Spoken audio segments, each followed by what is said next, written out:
Hello everyone, welcome to auto I S academy YouTube channel और हमारी great Indian thinker की series में आपका बहुत बहुत स्वागत है। आज हम जिन थिंकर के बारे में डिस्कस करने जा रहे हैं उनका नाम है Dayanand Saraswati, the great founder of the Arya Samaj in India. और आज हम इस सीरीज़ में लर्न करेंगे कि दयानंद सरस्वती जी ने अपनी लाइफ में किस तरह से अपनी पूरी लाइफ को डेडिकेट किया for the various social and religious reform movement in India at the time, और उनकी ह्यूमैनिटीज़ के वेलफेयर के लिए क्या मेजर कंट्रीब्यूशन जो है वो हमारी हिस्ट्री में और हमारे इंडिया के कॉन्टेक्स्ट में रही है। तो चलिए आज हम सरस्वती जी के बारे में एक डिटेल्ड बायोग्राफी जो है वो डिस्कस करते हैं। स्वामी दयानंद सरस्वती जी का जन्म जो था वो 1824 में तनकारा नाम का एक विलेज था जो उस समय काथियावाड़ स्टेट का एक हिस्सा उस समय हुआ करता था। स्वामी जी का बचपन का नाम जो उनके फैमिली के द्वारा रखा गया था वो था मूल शंकर, और इनको प्यार से फैमिली मूल जी कह के भी बुलाया करती थी। स्वामी जी की फैमिली जो थी वो एक ऑर्थोडॉक्स शिव भक्त थे, और जिसके चलते इनकी जो स्टार्टिंग का एजुकेशन है वो काफ़ी ज़्यादा रिलीजियस और ओरिएंटेशन जो है उसके अंदर रहा है।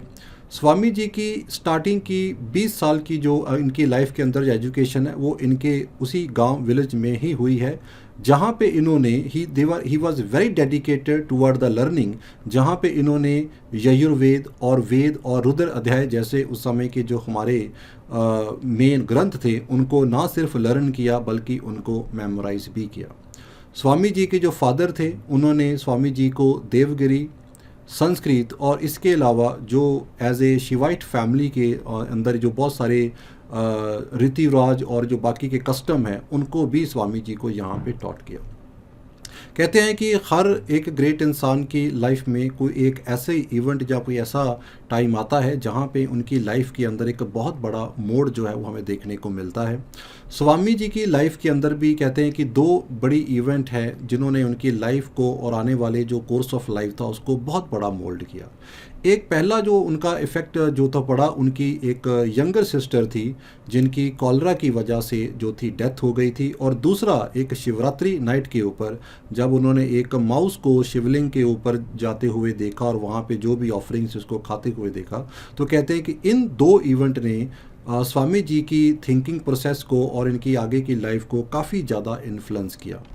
यहाँ से ही जो स्वामी जी थे वो अक्सर लाइफ और लाइफ रिलेटेड इश्यूज़ के बारे में जो थे वहाँ पे सोचते रहते थे। The question of life and death जो थे वो अक्सर ये चीज़ों को लेके जो थे बड़े कंफ्यूज रहते थे, and he was very much interested to know कि जो भगवान जहाँ गॉड हैं उनकी सही फॉर्म अक्सर में है क्या है। उनका जो माइंड था वो ज़्यादातर अध्यात्म की तरफ जो और इन सब चीज़ों की तरफ जो था बहुत ज़्यादा रहता था, जिसके चलते मूल जी के जो पेरेंट्स थे, जो माता पिता थे, उन्होंने डिसाइड किया कि इनकी जो है वो शादी कर दी जाए ताकि ये थोड़ा बहुत दुनियादारी और इन सब चीज़ों में जो है वो यहाँ पे इन्वॉल्व हो जाए। लेकिन जब मूल जी को इसके बारे में पता चला तो उन्होंने यहाँ पे घर बार अपना छोड़ दिया, और इसके बाद स्वामी जी कभी दोबारा जो थे अपने घर वापस नहीं आए। संन्यास की दुनिया में स्वामी जी को जो लाने वाले जो उन्होंने इनिशिएट किया उनका नाम था स्वामी परमानंद सरस्वती, जिनके नीचे स्वामी जी ने संन्यास धारण किया, और स्वामी परमानंद सरस्वती जी के द्वारा ही इनका जो नाम था वो मूल जी से और मूला शंकर से दयानंद सरस्वती जो था वो जो था रखा गया। और यहीं पर ही इन्होंने जवालानंद पुरी जी और शिवनंद गिरी से अहमदाबाद में रह के इन्होंने योग और रिलेटेड जो वर्क था वो यहाँ पे सीखा, और इसके बाद ये नॉर्थ वेस्ट के अंदर बहुत बहुत साल जो थे वो इधर उधर जो थे वो घूमते रहे in the search of A true गुरु और ए योगी, जो इनके वो सारी जो अंदर की जो डाउट्स हैं, जो अंदर की इनकी जो कन्फ्यूजन्स हैं और जिसको लेके जो ज्ञान को लेके ये सोचते हैं वो सारी चीज़ें वो क्लियर कर सकें। और इनकी ये सारी जो जो इनकी जो सर्च है वो अल्टीमेटली ख़त्म होती है व्हेन ही मिट with Swami Virjanand and Mathura. यहीं पर ही इनकी वो सारी की सारी जो कहते हैं कि एक रियल एक इनको जो ज्ञान है वो यहाँ पे मिलना स्टार्ट होता है, और यहीं पर रह के ही ये अपनी संस्कृत और वेद की एक एजुकेशन स्टार्ट करते हैं 1860 में। तब स्वामी जी की एज जो थी वो 36 ईयर उस समय हुआ करती थी। अब अगर हम स्वामी जी की आइडियोलॉजी की तरफ बात करते हैं कि स्वामी जी का एक बेसिकली आइडियोलॉजिकल स्टांस क्या था, तो उनके गुरु की एक बहुत बड़ी एक इच्छा भी थी और उनका एक आदेश भी था स्वामी जी को कि वो दुनिया के हर हिस्से में जाके जाएं और वहाँ पे जो हमारी वैदिक नॉलेज है, जो हमारे वेद हैं, उनका जो ट्रू मैसेज है, जो उनकी जो ट्रू बनतर है, वो सोसाइटी और समाज तक पहुँचाएं, और जो हमारे लोग जो आज की डेट में धर्म के नाम के ऊपर बहुत सारे रीति रिवाज और कर्म कांड में फंसे हुए हैं, यहाँ से इनको निकालें। इसी के चलते ही स्वामी जी ने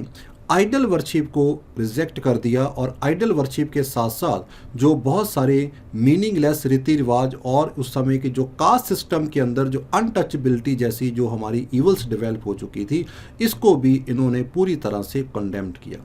During that time, there was a trend that everything which was Western, it was accepted, and everything that was Indian उसको reject किया जाता था, because the way the British were started ruling in India and the way the British culture was now getting infected to the Indian masses at that time। लेकिन स्वामी जी ने उस समय इस समय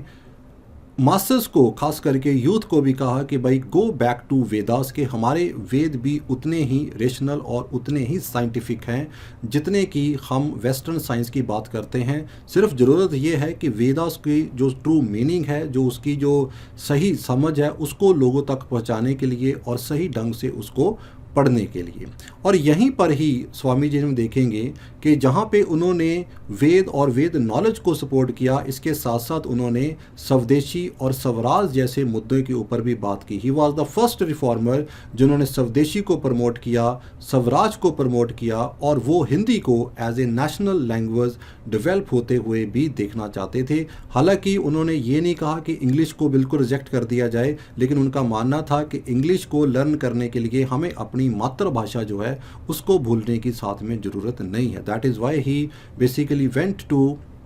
डिफरेंट पार्ट, और इन्होंने अपनी ज़्यादातर प्रीचिंग भी जो थी वो हिंदी लैंग्वेज में ही की। बहुत साल जो थे स्वामी जी ने बहुत सारे लेक्चर्स भी दिए, बहुत सारी डिबेट भी दी, और उनकी जो ज़्यादातर डिबेट जो थी वो ऑर्थोडॉक्स हिंदू एलिमेंट के साथ रहती थी, ताकि वो हमारे हिंदुज़म का जो एक ट्रू मैसेज है, जो हमारी वैदिक नॉलेज का एक ट्रू मैसेज है, वो आगे जो है वो दुनिया तक जो है उसको पहुंचा सकें। अब स्वामी जी का एक रेफॉर्मेटरी मूवमेंट की तरफ किस तरह से वो ध्यान आता है, और आर्य समाज की यहाँ पे वो स्वामी जी किस तरह से फाउंडेशन क्यों करते हैं, उसके पीछे कारण क्या होते हैं। 1872-73 में स्वामी जी जो होते हैं ये उस समय कलकत्ता जाते हैं, एंड द इनविटेशन ऑफ आदि ब्रह्मो समाज के जो लीडर होते हैं उनके द्वारा इनको बुलाया जाता है। आदि ब्रह्मो समाज के बहुत सारे लीडर जैसे कि केशव चंद्र सेन, हेमचंद्र चक्रवर्ती और बाकी जो लीडर होते हैं उनसे वो मिलते हैं, और स्वामी जी यहाँ पर ब्रह्मो समाज की ऑर्गेनाइजेशन और उनकी वर्किंग, ये सब चीज़ों से बहुत ज़्यादा इन्फ्लुएंस होते हैं। तब उनको भी ये रियलाइज़ होता है कि हमें भी कुछ इस तरह की ऑर्गेनाइजेशन स्टार्ट करनी चाहिए on the line and pattern of Brahmo Samaj, जिसके मीडियम से हम अपने मैसेज को ज़्यादा से ज़्यादा लोगों तक पहुँचा सकें। और अपने इसी पर्पज़ के लिए ही स्वामी जी ने हिंदी को भी बहुत बेहतरीन लर्न किया, और उन्होंने ज़्यादातर अपने लैंग्वेज जो थी वो हिंदी लैंग्वेज में देने शुरू किए, और उन्होंने अपना जो ड्रेस था उसको भी उन्होंने भगवे रंग का जो गाउन टाइप जो ड्रेस था उन्होंने यहाँ से पहनना शुरू किया। अपने इसी मिशन के चलते ही 1875 में 1875 में स्वामी जी ने फर्स्ट आर्य समाज इस्टेब्लिश किया, दैट वाज इन राजकोट। लेकिन ये ज़्यादा लंबा समय सर्वाइव नहीं कर पाया, जिसके चलते एक बार फिर से सेकंड टाइम आर्य समाज को इस्टेब्लिश किया गया बॉम्बे में, जहां पर इनके टोटल 100 फाउंडिंग मेंबर जो थे उस समय हुआ करते थे। इस आर्य समाज ऑर्गेनाइजेशन की देखरेख और सुपरविज़न के लिए एक कमेटी बनाई गई और इसके कुछ रूल्स एंड रेगुलेशन बनाए गए, जिसके अंदर जो नए मेंबर थे उनको ज्वाइन करवाया जाता था। लेकिन Arya Samaj as a organisation की बात की जाए तो स्वामी जी को इसका एक रियल सक्सेस मिलता है जब वो पंजाब विजिट करते हैं इन द ईयर 1877, और उनकी इसी विजिट के चलते ही पंजाब में लाहौर में 1877 में आर्य समाज की फाउंडेशन रखी जाती है। और उसके बाद हम देखेंगे कि पंजाब और सराउंडिंग रीजन में आर्य समाज एक बहुत ही इम्पॉर्टेंट ऑर्गेनाइजेशन की फॉर्म में जो है ये पंजाब के इस एरिया में इस्टेब्लिश होती है। और यहाँ पर ही स्वामी जी शुद्धि मूवमेंट की स्टार्टिंग भी करती थी। ये उन लोगों के लिए थी जो पहले हिंदू थे और अपना रिलीजन छोड़ के दूसरे रिलीजन में चले गए थे, तो उनको दोबारा से रिकन्वर्ट करने के लिए पंजाब के एरिया से ही स्वामी जी ने शुद्धि मूवमेंट की स्टार्टिंग भी यहाँ पे की थी।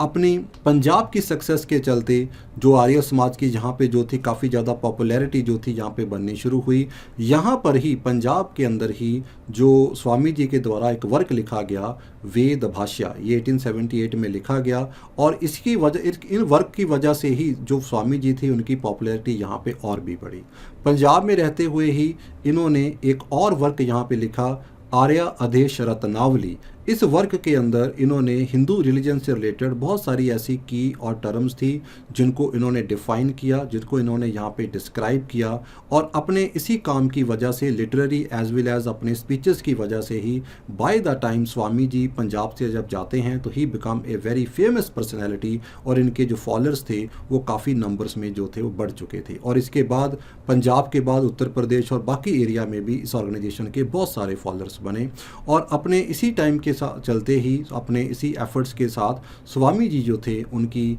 30 अक्टूबर 1883 के अंदर जो थी उनकी डेथ यहाँ पे हो जाती है। और इसके बाद हम देखेंगे कि स्वामी जी के द्वारा कुछ लिटरेरी वर्क जो थे जो लिखे गए थे वो अपने आप में ही बहुत फेमस वर्क हुए, जिनमें सबसे उनका इम्पॉर्टेंट वर्क था सत्या अर्थ प्रकाश, जो एक बहुत ही फेमस वर्क जो था जो स्वामी जी द्वारा लिखा गया था। इसके अलावा इनके कुछ और भी वर्क लिखे गए थे, जैसे कि शंकर विधि हो गई, ऋग्वेद अधि भाष्य भूमिका वर्क इनके द्वारा लिखा गया,